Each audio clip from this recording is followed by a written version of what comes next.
Nixon, and I am running for governor of New York State.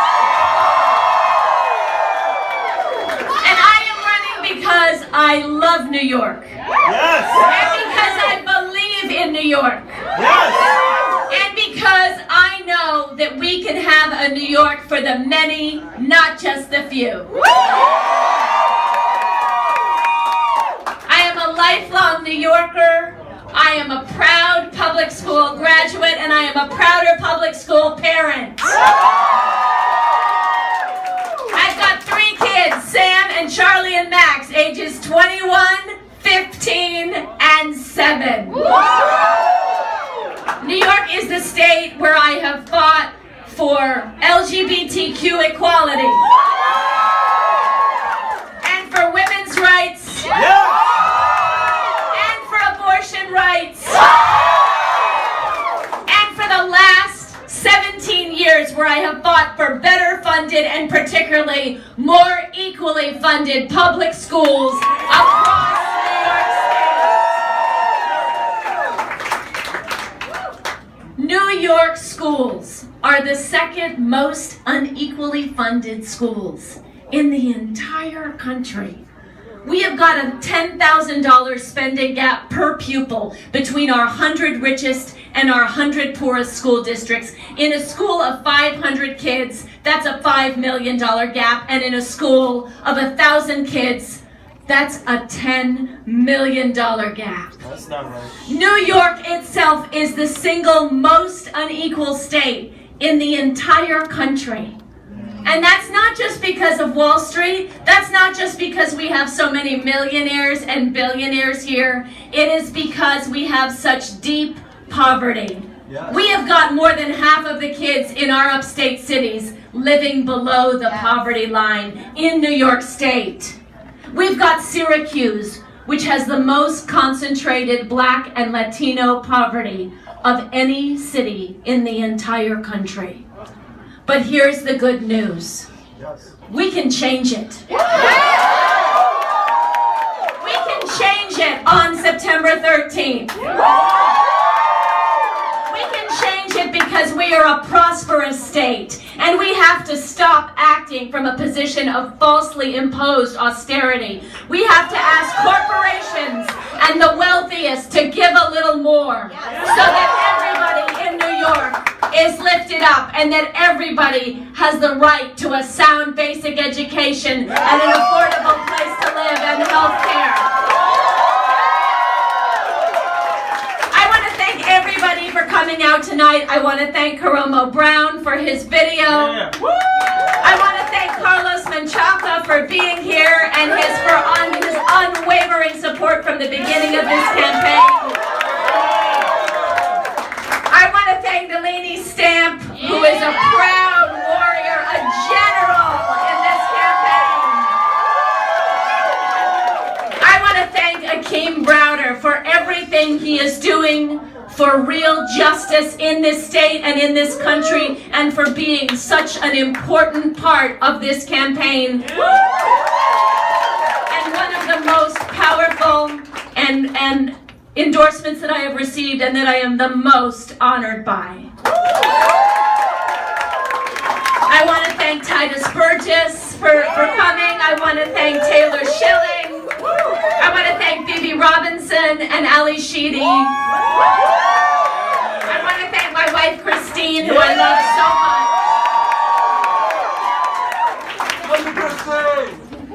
And I want to thank all of you. Yes. We have a chance. There is something happening in this state and in this country.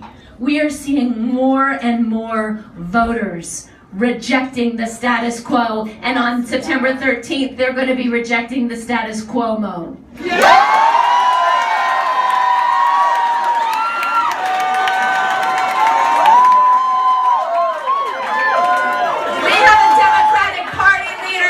That is so much whiter and so much older and so much straighter and so much more beholden to corporate America than the base of our Democratic Party. But we are taking the Democratic Party back. This is a fight for the soul soul of the Democratic Party. And we are seeing victory after victory after victory. Yes. Yes. Last week, we saw Andrew Gillum. He was at 11%. He was at 11%. That's what the poll said. Today, he is the Democratic nominee for governor of Florida.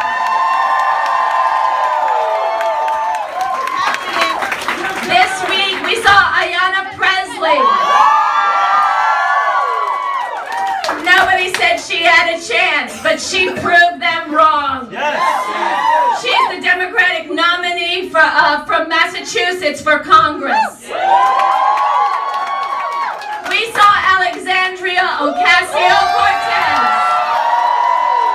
who I'm so proud to have endorsed, and I am so proud to have been endorsed by. And Alexandria showed they can outspend you, they can be out-endorsed, they can have all the establishment support that they want. But Alexandria showed that when the people come together, none of those things matter, and incumbents can fall. Yes.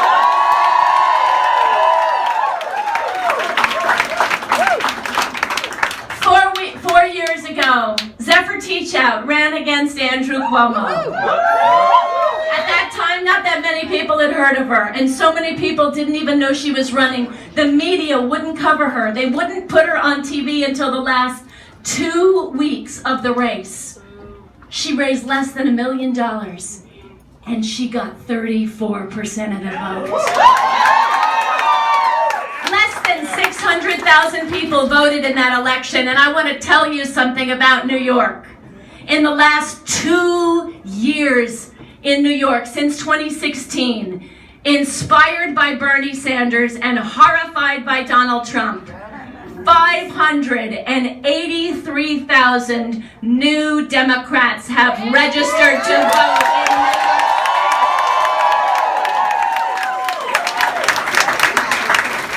That's what the polls aren't capturing. Yep. They don't know that we're coming, but we're coming, and we're coming for them. New York has had 56 governors. Not one has been a woman. I think it's time to change that.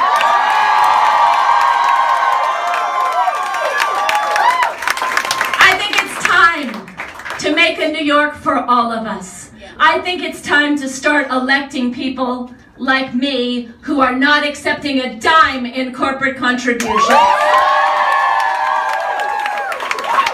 Andrew Cuomo has raised $36 million to fight this battle. He's raised it from corporations who want state contracts. He's raised it from super wealthy individuals who want tax breaks, and more tax breaks. He's raised it $4.5 million of that has been raised by people he himself has appointed to office.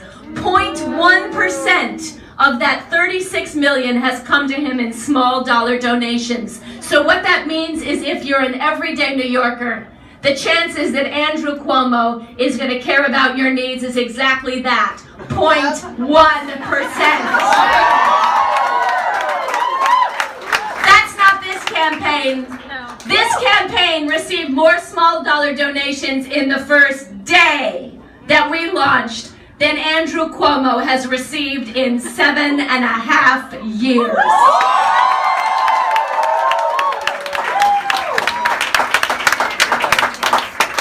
And what kind of New York do we want? We want a New York where the MTA actually runs. When we have a governor who is an everyday subway rider who knows exactly as you do how bad things have gotten. And the longer we wait, we don't have a choice about fixing the New York City subway, and the longer we wait, the harder it's going to be. I promise you, when I take office, it will be one of my first priorities, and we will get to work on fixing the New York City subway. It won't be easy and it won't be cheap, but we are going to do it. We can fight for and we can enact a Medicare for all single-payer system here in New York. We can ensure all our people, including our undocumented people, better and cheaper, without co-pays, without deductibles. We can legalize recreational marijuana here. Because first and foremost, it's a racial justice issue. 80% of the people arrested for marijuana are black or Latino. Using marijuana is something that has effectively been legal for white people for a long time. It is time to make it legal for everybody else. But it is just the beginning of the criminal justice reform that we need here. We need to hold our police accountable. And when we say Black Lives Matter, we have to actually mean it. We have to ensure a right to speedy trial. We have to ensure a right to discovery. And for Khalif Browder and for all the Khalif Browders whose names we don't know, we have to end cash bail in New York State. We have to pass universal rent regulation. Because Andrew Cuomo receives more money from the real estate industry than any other industry. It's why we have a housing crisis. These facts are not unrelated. We need a governor who will fight not for developers, not for landlords, but for tenants. And I promise you, I will be that governor.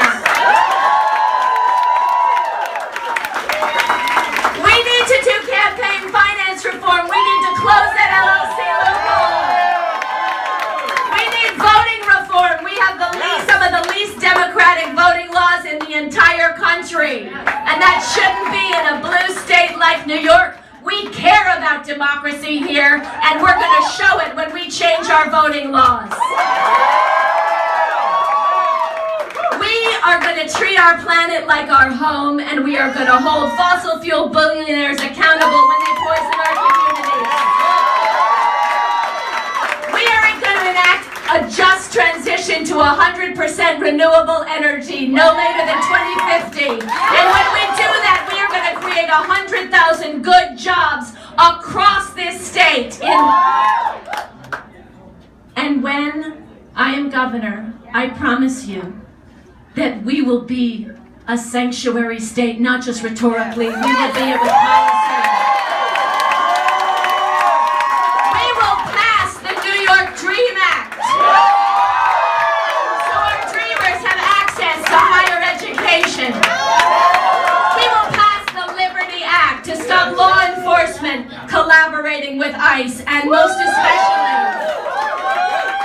on my first day in office, by executive order, I will expand access to driver's licenses for every undocumented New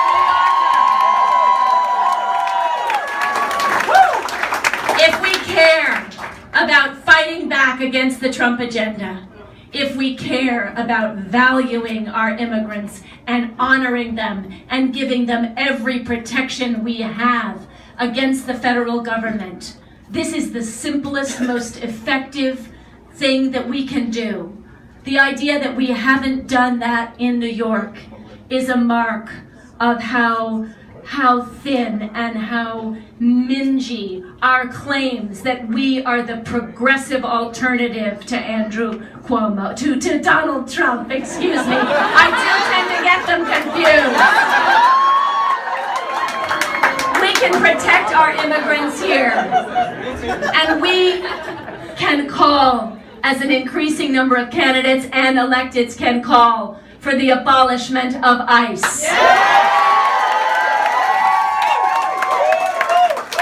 This is a terrible moment in our country's history.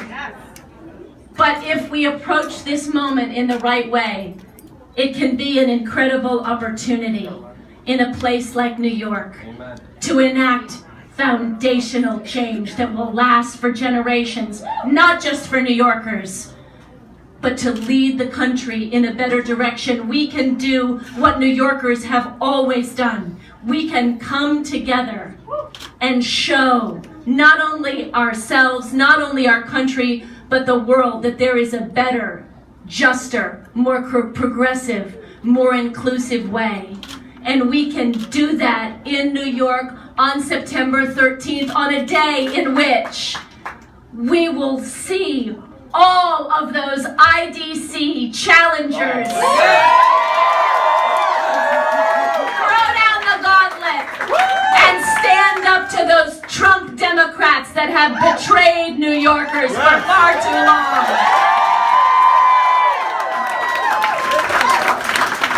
We will see a New York in which we will not only have a Governor Nixon as progressive as New Yorkers themselves, we will have a Jumaane Williams as our lieutenant.